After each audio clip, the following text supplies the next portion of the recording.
कोई खतरनाक लुक और अनदेखा सा चेहरा पर्दे पर नजर आता है तो न सिर्फ वह सीन दिलचस्प बन जाता है बल्कि दर्शक भी उस एक्टर को कभी भूल नहीं पाते हैं। भला कौन भूल सकता है फिल्म घायल के रिंग फाइट के सीन को और इस रिंग फाइटर के किरदार को। क्या आप कभी भूल पाएंगे फिल्म नायक के रंगा के इस किरदार को, जो एक दिन के सीएम बने अनिल कपूर से गुंडे के रूप में टकराता है और जेल में डाल दिया जाता है। क्या आप कभी भूल पाएंगे क्रोध फिल्म के मुन्ना को।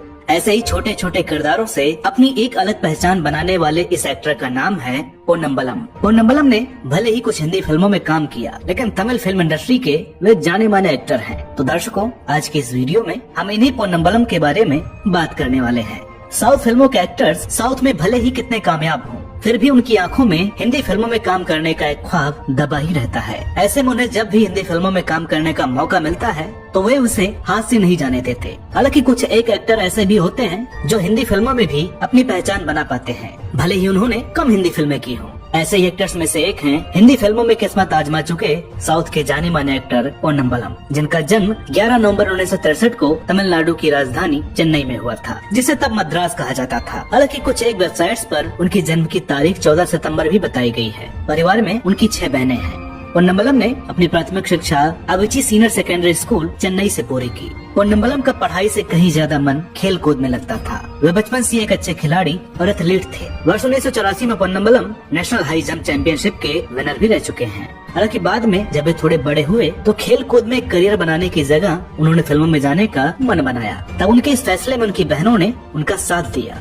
पोन्नम्बलम ने अपने करियर की शुरुआत तमिल सिनेमा में बतौर स्टंटमैन के रूप में की थी, जहाँ वे फाइट सीन में डुप्लीकेट यानी बॉडी डबल का काम भी करते। एक स्टंटमैन के रूप में पोन्नम्बलम के शरीर की हड्डियां इतनी बार टूट चुकी हैं कि उन्हें तमिल फिल्मों में स्पेयर पार्ट्स का खिताब मिल गया था। कहते हैं कि उनके शरीर का ऐसा कोई हिस्सा नहीं बचा था जो स्टंट करते हुए कभी जख्मी न हुआ हो। बतौर एक्टर उन्हें अपना पहला ब्रेक तमिल फिल्म कलियुगम में मिला था, जो वर्ष 1988 में रिलीज हुई थी। हालांकि एक एक्टर के रूप में उन्हें पहचान मिली फिल्म वाल्टर वेट्री वेल से, जिसमें उन्होंने खलनायक कबाली की भूमिका निभाई थी। इस फिल्म में खलनायक की भूमिका के लिए उन्हें समीक्षकों द्वारा खूब सराहा गया था। वर्ष 1993 में आई इस फिल्म की सफलता के बाद पोन्नम्बलम ने बतौर एक्टर फिर कभी पीछे मुड़कर नहीं देखा और तमिल फिल्मों के एक जाने माने एक्टर हो गए। 90 के दशक में उन्होंने देखते ही देखते तमिल, मलयालम, कन्नड़, तेलुगु और हिंदी भाषाओं में लगभग 100 से भी ज्यादा फिल्मों में काम कर लिया। पोन्नम्बलम की खास फिल्मों में कमल हासन के साथ अपूर्व सगोदरगल और माइकल मदना कामराजन जैसी फिल्मों के नाम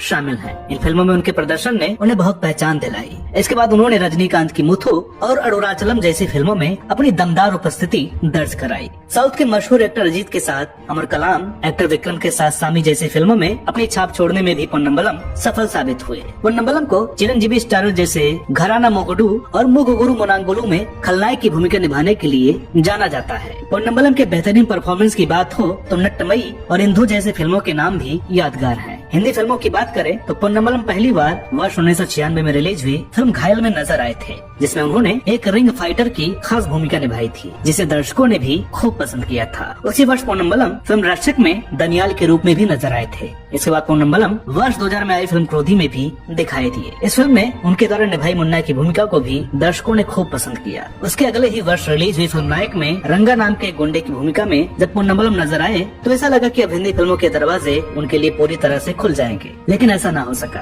क्योंकि एक तो पोन्नम्बलम साउथ की फिल्मों में व्यस्त थे और दूसरा उन्होंने निर्माण और निर्देशन के क्षेत्र में जाने का मन बना लिया। एक मशहूर अभिनेता होने के अलावा पोन्नम्बलम एक राइटर, प्रोड्यूसर और डायरेक्टर भी रह चुके हैं। बतौर डायरेक्टर उन्होंने पटाया कोलप्पू नाम की अपनी पहली फिल्म बनाई, जिसे उन्होंने खुद लिखा भी था और प्रोड्यूस भी किया था। हालांकि वर्ष 2004 से शुरू हुई यह फिल्म वर्ष 2008 में बनकर रिलीज हुई। इसके अलावा उनकी 2 और फिल्मों का काम रुक गया, जिससे उन्हें आर्थिक रूप से काफी नुकसान हुआ। निर्माता व निर्देशक बनने में तो पोन्नम्बलम को सफलता न मिल सकी, लेकिन उससे कहीं ज्यादा नुकसान उनका एक एक्टर के तौर पर भी हुआ, क्योंकि इन कामों के चक्कर में वे एक्टिंग फील्ड से दूर हो गए थे और धीरे धीरे उन्हें फिल्में मिलनी भी कम हो गई थी। 2000 का पहला दशक खत्म होते होते उन्हें बहुत कम फिल्में मिली, जिसका असर अगले दशक में साफ नजर आया, जब अगले कुछ वर्षों में महज 3-4 फिल्में ही रिलीज हुई। साल 2019 के बाद पोन्नम्बलम हालिया रिलीज फिल्म काटेरी में देखे गए, जो इसी साल 2021 में सिनेमा घरों में आई थी। फिल्मों के अलावा साल 2018 में वह कमल हासन द्वारा होस्ट किए गए बिग बॉस तमिल के दूसरे संस्करण में भी नजर आए थे। साल 2011 में पोन्नम्बलम ने राजनीति में भी अपनी किस्मत आजमाई। फरवरी 2011 में ये AIDMK में शामिल हुए। बाद में जून 2017 में उन्होंने अन्ना द्रमुक को छोड़ दिया और बीजेपी में शामिल हो गए। दोस्तों, पोन्नम्बलम पिछले कुछ सालों से किडनी की समस्या से जूझ रहे हैं। जुलाई 2020 में डॉक्टरों ने जब उनके लिए किडनी ट्रांसप्लांट सर्जरी की सलाह दी तब उनकी आर्थिक स्थिति काफी दयनीय थी। मजबूरन उन्होंने सभी से आर्थिक मदद की गुहार लगाई। वे पिछले 5 वर्षों से स्वास्थ्य संबंधी समस्याओं का सामना कर रहे हैं। उनके परिवार का एक सदस्य अपनी किडनी दान करने के लिए तैयार है, लेकिन उनके हाथ में ना कोई प्रोजेक्ट और ना ही कोई सेविंग्स है, इसलिए वे सबसे आर्थिक सहायता चाहते हैं। ऐसे में तमिल सुपरस्टार कमल हासन पोन्नम्बलम की मदद के लिए आगे आए और उन्होंने उनकी आर्थिक सहायता की। साथ ही उन्होंने आश्वासन दिया कि अभिनेता के 2 बच्चों की पढ़ाई का खर्चा भी उठाएंगे। सुपरस्टार चिरंजीवी ने भी पोन्नम्बलम को 2 लाख रुपए की मदद की थी, जिसके लिए पोन्नम्बलम ने सोशल मीडिया पर एक वीडियो पोस्ट कर चिरंजीवी को उनकी मदद के लिए धन्यवाद भी दिया था। दोस्तों, सबसे अधिक फिल्मों में श्रेय पाने वाले पोन्नम्बलम ने अस्पताल से छुट्टी मिलने और घर लौटने के बाद यह बात कहकर सबको चौंका दिया